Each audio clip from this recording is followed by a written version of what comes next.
Welcome to the Leaders with Lessons. I'm your host, Shaun Walsh, and on this podcast, I interview senior leaders, founders, and decision makers to explore the realities of leading change, transformation, AI adoption, and personal growth. As always, this show is sponsored by the Opportunity Framework. It's for leaders who've got no shortage of options, especially around tech and business change, but need to get clear on where they actually are before they decide on what to do next and what to leave well alone.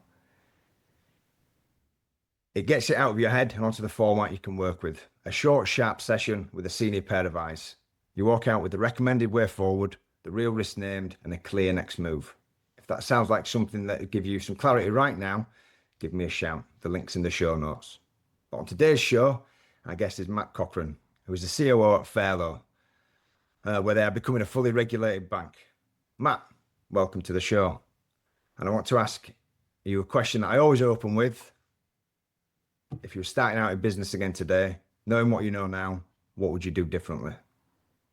Yeah, thanks for having me on the show, Shaun. It's a great first question and one that you could go in many different directions with. But I think for me, one of the key things that anyone can do, not just me back at the start of my career, is if you think of, you've got two people that are identical in everything, knowledge, context, charisma, everything that comes with it. They're identical, except one thing. One of them is super proactive and the other one isn't. That's the only difference. The person who is super proactive and goes the extra mile and proactively goes and, is just curious, goes and looks into things, goes and tries to, just take everything they can control and really drive it forward. If you look at their career trajectories, the one who's proactive is going to absolutely fly up exponentially. The one who isn't proactive, they're still going to progress and go where they want to go, but it's going to be a much, much flatter trajectory. So I think in whatever your field is and whatever your passion is, be proactive and really go and drive that, because whatever that might be, you're going to end up with more successful outcomes, whether that be, whatever it might be for every individual. But I think having the confidence to do that earlier and that, I think, is probably the piece of advice I'd give to myself. Fantastic. So being proactive, you're generating more options, then you've got more paths to navigate. It's interesting to think about putting that energy out there and then seeing what comes back. I did watch your TEDx talk, which is fantastic. So everybody should look that up. We'll drop it into the show notes as well. I think whether it was conscious or not when you did this, but you mentioned walking over and having a coffee with somebody. So is that kind of the proactive framing that's compounded into options there? Yeah, exactly. And you might not always realize you're doing it, but I think in that particular example, it was at a graduate program assessment center as I was coming out of university going towards Barclays. And I went into the room and there was a group of people huddled on sofas, just sat talking. This was about, 10, 15 minutes before it was due to kick off. And there was someone on their own by the window, and they had, the view had views over, or the room had views over the Olympic Parks. It was quite cool. So I got a coffee and went over and started chatting to this guy. And I just thought he was one of the other candidates. But then, as you say, unexpected opportunities arise. Yeah. It turned out he was actually one of the assessors and the lead assessor there. So actually, while everyone else was waiting for the official start line of the day, I'd already started building a bit of rapport and a relationship with one of the people who actually held my future in their hands at that point. So it was, being proactive there definitely gave me a bit of an edge. Fantastic. Yeah, putting yourself out there and then generating those options. One of the phrases I'm fond of, paraphrasing, kind of the obstacle becomes the way, a bit of stoicism thrown in there. What's one of the biggest challenges you've faced and what did it teach you? Oh, this is a good question. I think the reality is that there's challenges everywhere. Nothing ever goes to plan. So I think one of the stories that I have in the TEDx talk framed a lesson. One of the core lessons of that TEDx talk is that there's always one more hill. Yeah. You'll know this from when you were Everest in the Lake District. There's always one more hill. There's always the unexpected thing that doesn't happen. So, a really one that brings this to life in very visually is I was climbing Mount Kilimanjaro, and the climb itself is not. It's more of a hike. It's not really a climb. It's not actually that stressful. You've got the altitude to deal with, might be, but it's not actually that stressful. And we got to the base camp, and I managed to get food poisoning, which that completely changed the game. And the summit night of Kilimanjaro, that's the one bit that is actually quite steep and quite strenuous. So then doing that with the unexpected obstacle of having food poisoning, that was a really good metaphor for the challenges that come out of nowhere. Just as you think you're almost about to finish, you're almost about to reach the summit, then something comes out of the woodwork that you weren't expecting, and you've just got to, at that point you've got two choices. You can either like quit, or you can just suck it up and carry on. And for me, 9 times out of 10, the answer is to suck it up and just carry on, because it both the highs and the lows of anything, they're always for a finite amount of time. So you need to like enjoy the highs, but not get carried away by it. And the lows, acknowledge that it's going to end. So just keep plodding along. Yeah. Do you see any parallels in business with that as well? So a good parallel is, so the Fairlo, were a consumer lender, Swedish consumer lender, and we were actually going really well, expanded into the UK, which is how I joined the business. Yeah. And it was when the world started going a little bit weird a few years ago, where interest rates started skyrocketing, the cost of living was going mental everywhere, and Silicon Valley had issues, and the investment across every industry disappeared almost overnight. At that point in time, Fairlo was burning cash. Right. So we then realized, hang on a minute, we need to make a plan here, because we don't know when the next round, the next cash injection might come from. We need to make sure that we can control our own destiny. Yeah. So we started working on, right, how do we move the business from burning cash to at least being break even? Doesn't need to necessarily at that point make money, but it needs to be break even for it to survive. Stability, so you can lift your head up. Exactly, and get out of like the firefighting mode. And we basically went through, unturned every stone that you could think of, and we found a path. Right, we can do it within the time frame that the cash burn rate. And then we were like, brilliant, we're on a good path, everything's moving in the right direction, we're on track. And then I remember a phone call from our founder it was like 5 p.m. on a Friday night, as is always the way with any news like this. And it was that the market had shifted, which caused one of our costs to increase by a significant amount. And it basically, that amount now that we had to find was almost the same as all of the cash burn that we'd just fixed. So while we thought we were out of the woods, or not out of the woods, but on the way to being out of the woods from a cash burn perspective, all of a sudden we were back at the start.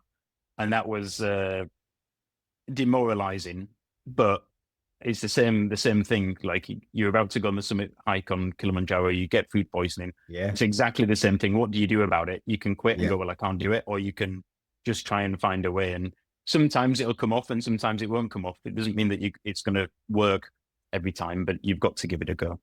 Yeah. Honing on what you can control, recognizing that state, and then scanning it. Yeah. Another term I'm fond of, the map's not the terrain.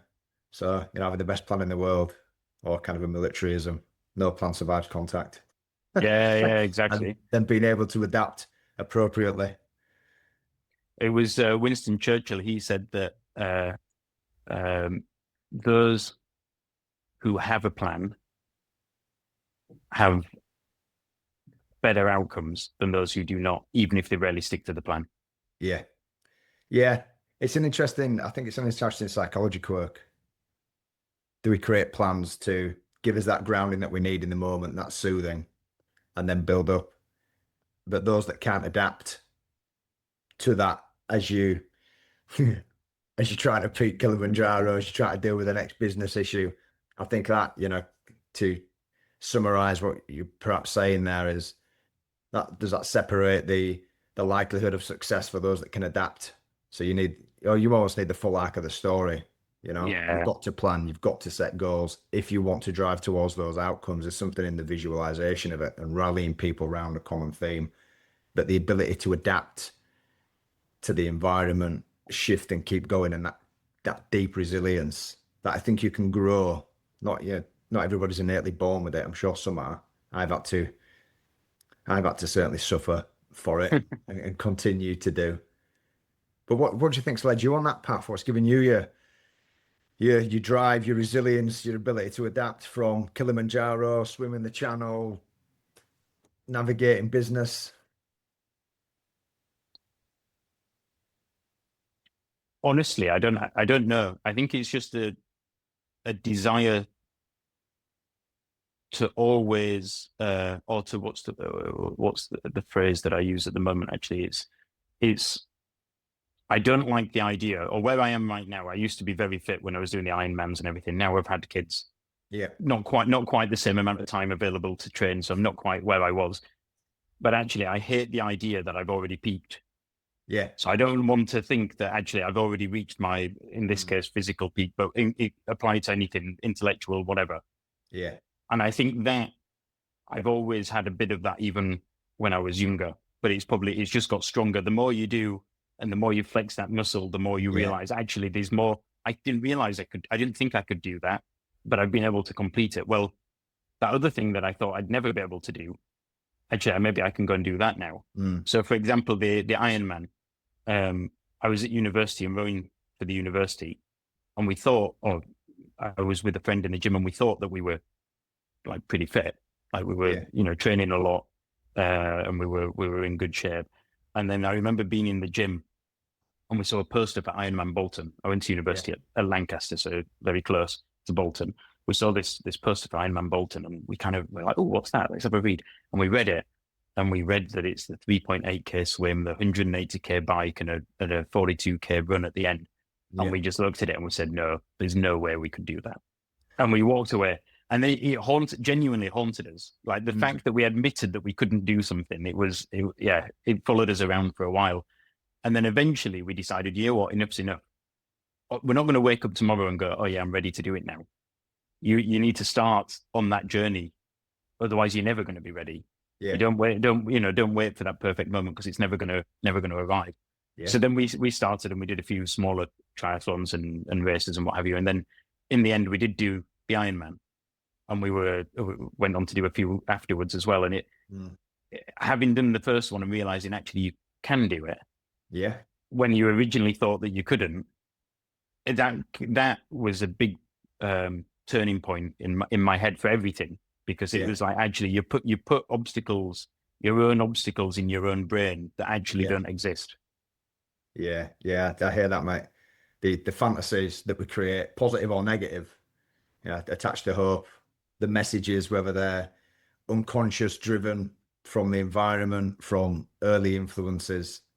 I think being able to draw out them, being curious about them, and then incrementally pushing through, that becomes a habit in itself. Balance with it. And then, being on the other side of it.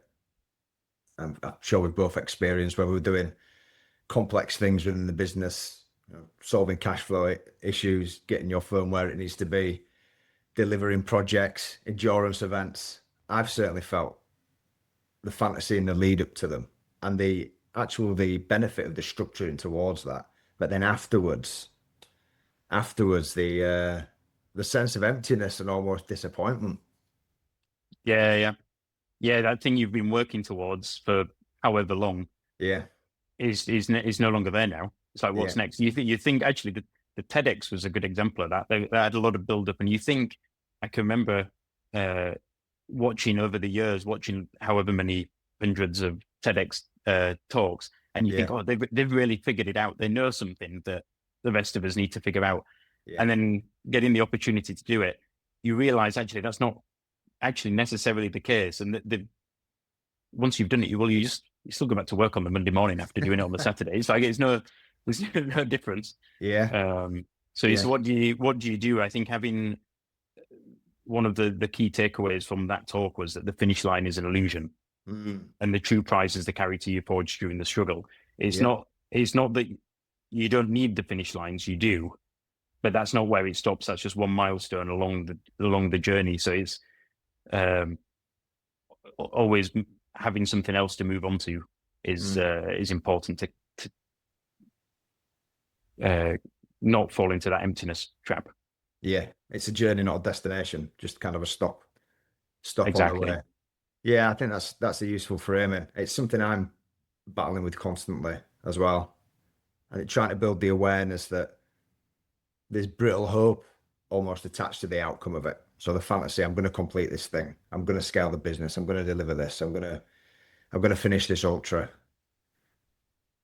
The hope that we attach to it, or that I've certainly attached to those things, was, well, I'll do that, and things will be much better in some form or other. And the risk is doing that unconsciously for me is the time that I trade for that. It almost becomes a part-time job training for some of these events and seeing my kids grow up in front of my eyes. And whatever the outcome for these events, or the business, or the projects, or kind of anything that we choose to spend our time on, I certainly can't buy the time back with my kids, or they're still interested in me, at 8, Yeah. 10 years old.